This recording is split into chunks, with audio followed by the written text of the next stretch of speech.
Telangana express में दोबारा इस्तकबाल है। चलते हैं मजीद खबरों की जानिब।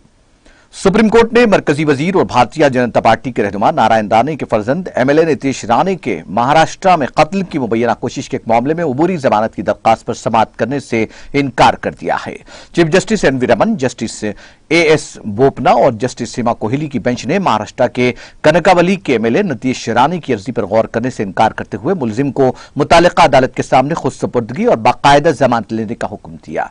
ताहम बेंच ने एमएलए राणे को अगले 10 दिनों के लिए गिरफ्तारी से अबूरी राहत दी है। इस सिलसिले में बेंच ने महाराष्ट्र पुलिस से कहा कि वो अगले 10 दिनों तक मुलजिम को गिरफ्तार न करे। राणे की जानिब से सीनियर वकील और साबिक अटॉर्नी जनरल मुकुल रोहतगी ने अबूरी जमानत के लिए सुप्रीम कोर्ट से रुजू किया था। रोहतगी ने पहले 24 जनवरी को चीफ जस्टिस की सरबराही वाली बेंच के सामने खुसूसी तस्करे के तहत राणे की दरख्वास्त पर जल्द समाअत की दरख्वास्त की थी। राजधानी दिल्ली में कोरोना के मामलात में कमी के बाद अब वीकेंड कर्फ्यू और बाजारों पर नॉफिस ऑड इवन सिस्टम खत्म करने का फैसला किया है, जबकि रात में कर्फ्यू जारी रहेगा। दिल्ली डिजास्टर मैनेजमेंट अथॉरिटी के जराये ने बताया कि जुमेरात के रोज मीटिंग में दिल्ली के बाजारों की दुकानात में नाफिस ताक जुफ्त के फॉर्मूले को हटाने के साथ ही वीकेंड कर्फ्यू को हटाने का फैसला किया गया। हालांकि रात का कर्फ्यू पहले की तरह जारी रहेगा। उन्होंने कहा कि सिनेमा हॉल 50% गुंजाइश के साथ खुलेंगे। शादी की तकरीब में भी 200 अफराद की शिरकत पर रियायत होगी। दिल्ली में सरकारी दफातर 50% सलाहियत के साथ चलेंगे। स्कूलों और तालीमी इदारों को दोबारा खोलने का कोई फैसला नहीं किया गया और वो अगले अहकामात तक बंद रहेंगे। रेलवे की आरआरबी एनटीपीसी इम्तिहान के साबिक में मरकजी हुकूमत को हदफ तनकीद बनाते हुए बहुजन समाज पार्टी सरबराह मायावती ने कहा कि बीजेपी नौजवानों से पकौड़े फरोख्त करवाने की अपनी तंग जहनीत को तब्दील करे और गरीब बेरोजगार नौजवानों के मुस्तकबिल के साथ खिलवाड़ बंद करे। मायावती ने इतवार को इस ताल्लुक से अपने ट्वीट में लिखा, पहले यूपीटीईटी और अब रेलवे के आरआरबी एनटीपीसी रिजल्ट के सिलसिले में यूपी और बिहार में कई दिनों से काफी हंगामा जारी है। यह हुकूमतों की नाकामियों का जीता जागता सबूत है। गरीब और बेरोजगार नौजवानों के मुस्तकबिल के साथ ऐसा खिलवाड़ और मुखालिफत करने पर उनकी पिटाई इंतहाई नामुनासिब है। मायावती ने कहा, हुकूमत की गलत पॉलिसियों की वजह से गरीबी और बेरोजगारी शबाब पर पहुंच गई है। सरकारी नौकरी इनमें रिजर्वेशन की सहूलियत गायब हो गई है। ऐसे में सालों से छोटी सरकारी नौकरियों के लिए इम्तिहान भी सही नहीं होना नाइंसाफी है। बीजेपी नौजवानों से पकौड़े फरोख्त करवाने की अपनी जहनीत को तब्दील करे। दिल्ली के वज़ीर आला अरविंद केजरीवाल ने जुमेरात को कहा, तिरंगे को बार बार देखने से लोगों में हुब्बुल वतनी का जज्बा बढ़ेगा। यहां 115 फीट का तिरंगा लहराने के बाद केजरीवाल ने कहा कि दिल्ली हुकूमत ने मुल्क की आजादी की 75वीं सालगिरह की याद में शहर भर में 75 मुकामात पर 115 फीट का तिरंगा लहराया है। उन्होंने कहा कि आइंदा चंद माह में 500 मुकामात पर तिरंगा नस्ब किया जाएगा। उन्होंने कहा कि तिरंगा लगाने का मकसद यह है कि जब कोई अपने घर से बाहर निकले या दफ्तर जाए तो रास्ते में 2-3 बार तिरंगा देखे। तिरंगा देखकर हुब्बुल वतनी का जज्बा बेदार होता है। इससे बार बार देखकर तिरंगा हुब्बुल वतनी की याद दिलाएगा और उन लोगों को याद दिलाएगा जिन्होंने मुल्क की आजादी के लिए अपनी जानें कुर्बान की। वजीर आला ने कहा कि तिरंगे को बुलंद होते देखकर दिल खुश होता है और उम्मीद है कि हमारा तिरंगा हमेशा बुलंद रहेगा।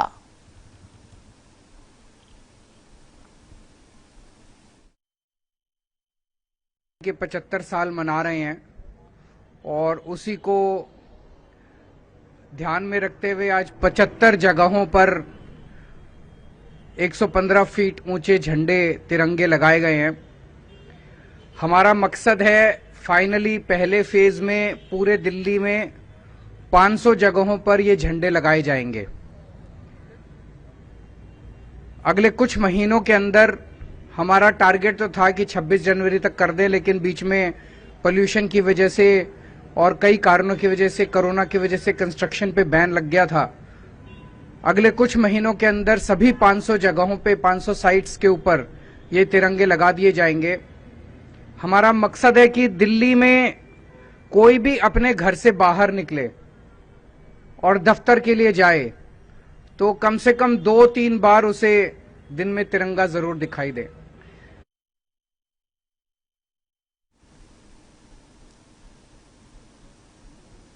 उत्तर प्रदेश में असेंबली इंतखाबात के दौरान बहुजन समाज पार्टी ने जुमेरात को अपने 6 उम्मीदवारों की फहरिस्त जारी की है।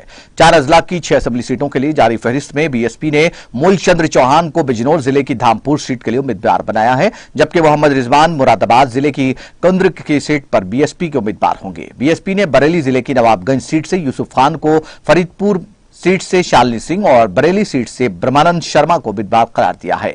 इसके अलावा चंद्रकेतु मौर्य शाहजहांपुर जिले की दादरोल सीट पर बीजेपी के उम्मीदवार होंगे।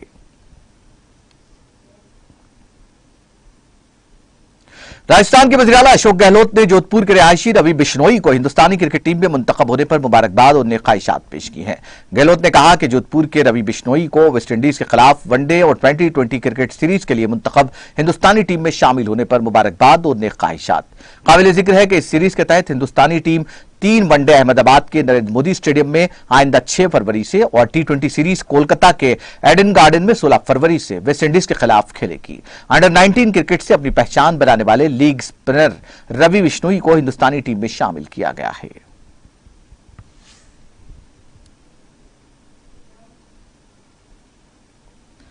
वादी कश्मीर के बाज़ इलाकों में हल्की बर्फबारी के बीच शबाना दर्जे हरारत एक बार फिर नुक्ता इंजमात से नीचे दर्ज हुआ है। महकमा मौसमियात के तर्जमान की पेशगोई के मुताबिक जम्मू कश्मीर में 29 जनवरी तक मौसम खुश्क मगर अबारालूद रहने का इम्कान है। मौसूफ तर्जुमान ने कहा कि वादी में 30 जनवरी को मतला मजमूई तौर पर अबारालूद रह सकता है और 31 जनवरी को कहीं कहीं हल्के दर्जे की बर्फबारी या बारिशें मुतवक्का है।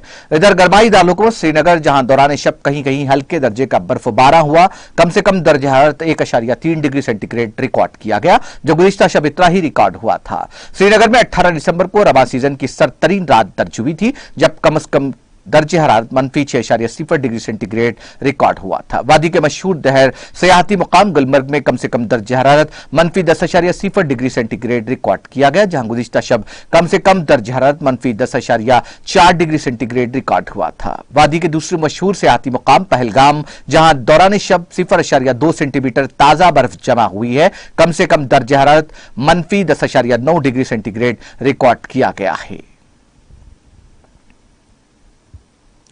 अमेरिकी सदर जो बाइडेन ने खारजा सर्विस के 2 सिफारतकारों को सूडान और जनूबी सूडान में बतौर सफीर नामजद करने का इंदिया दिया है। व्हाइट हाउस ने कहा कि सदर जो बाइडेन ने अपनी इंतजामिया में अहम सिफारती किरदारों के लिए दर्ज झेल अफराद को नामजद करने के अपने इरादे का ऐलान किया है। माइकल एडलर बराए सूडान और सफीर जॉन गुडफ्रे जमहूरिया जनूबी सूडान बनाए गए हैं।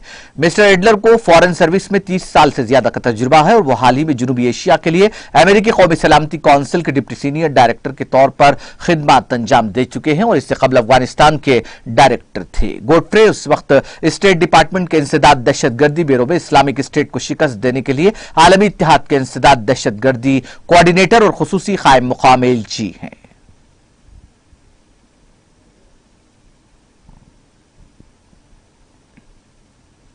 ट्यूनिस ने आलमी वबा कोरोना वायरस की वजह से आयत पाबंदियों में 2 हफ्तों की तौसी कर दी है। यहां काबीना ने कोविड-19 के नए वेरिएंट ओमिक्रॉन के बढ़ते मामलात के मद्देनजर यह फैसला लिया है।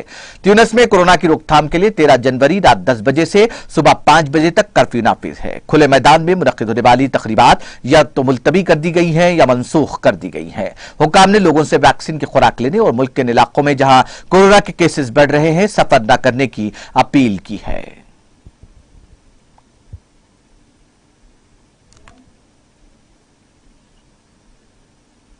अक़वाम मुत्तहिदा के सेक्रेटरी जनरल एंटोनी गुटेरेस ने कहा कि अफगानिस्तान में रोजमर्रा की जिंदगी मुंजमद जहन्नुम बन चुकी है। सलामती काउंसिल से खिताब में एंटोनी गुटेरेस ने कहा कि अफगानिस्तान बेशुमार खतरात का शिकार है, वहां तालीम और समाजी खिदमात तबाही के दहारे पर है। उन्होंने कहा कि निस्फ से ज्यादा अफगानों को शदीद भूख का सामना है।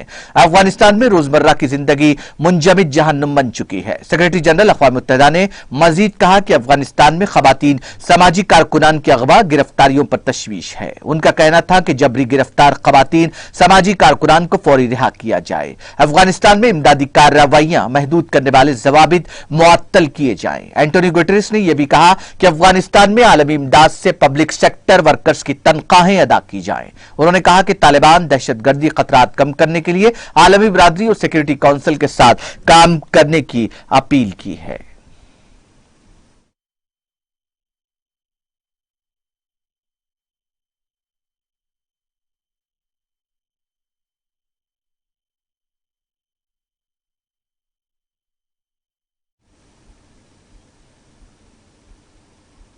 आखिर में सुर्खियां एक बार फिर। प्राइमरी हेल्थ सेंटर्स का आवाम में कातिल कारद अमल, ज़िर राजन नासिर सिल्ला में कोरोना मुस्बित खातून की नॉर्मल जज की। वजीर KTR ने डॉक्टर्स को दी मुबारकबाद। रियासत तेलंगाना में पीएमजीएसवाई स्कीम के तहत सड़कों के काम जारी। मरकजी वजीर गिरिराज सिंह की वीडियो कॉन्फ्रेंस में रियासती वजीर दयाकर राव की वजाहत। टीआरएस रुकन असेंबली जीवन रेड्डी की रुकन काउंसिल के कविता से मुलाकात। टीआरएस हल्का निजामाबाद का सदर मुकर्रर किए जाने पर किया इजहार तशक्कुर। जीएचएमसी हुदूद में कोरोना मामलात में कमी का रुझान। गुज़िश्ता 4 तक 5 दिनों के दौरान मुस्बित शरह में कमी की गई दर्ज।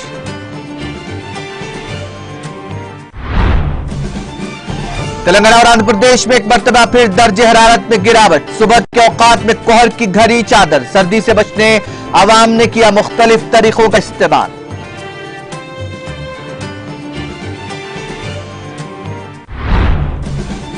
दिल्ली में वीकेंड कर्फ्यू हटा लिया गया। रात का कर्फ्यू जारी रहेगा। कोरोना केसेस में कमी के बायस दिल्ली डिजास्टर मैनेजमेंट अथॉरिटी का इक़दाम।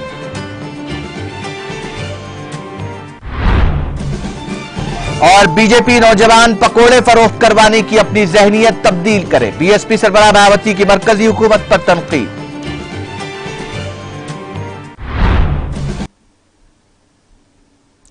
तेलंगाना एक्सप्रेस में फिलहाल इतना ही। मुझे और मेरी पूरी टीम को दीजिए इजाजत। ताजा तरीन अपडेट्स के लिए देखते रहिए टीटीवी।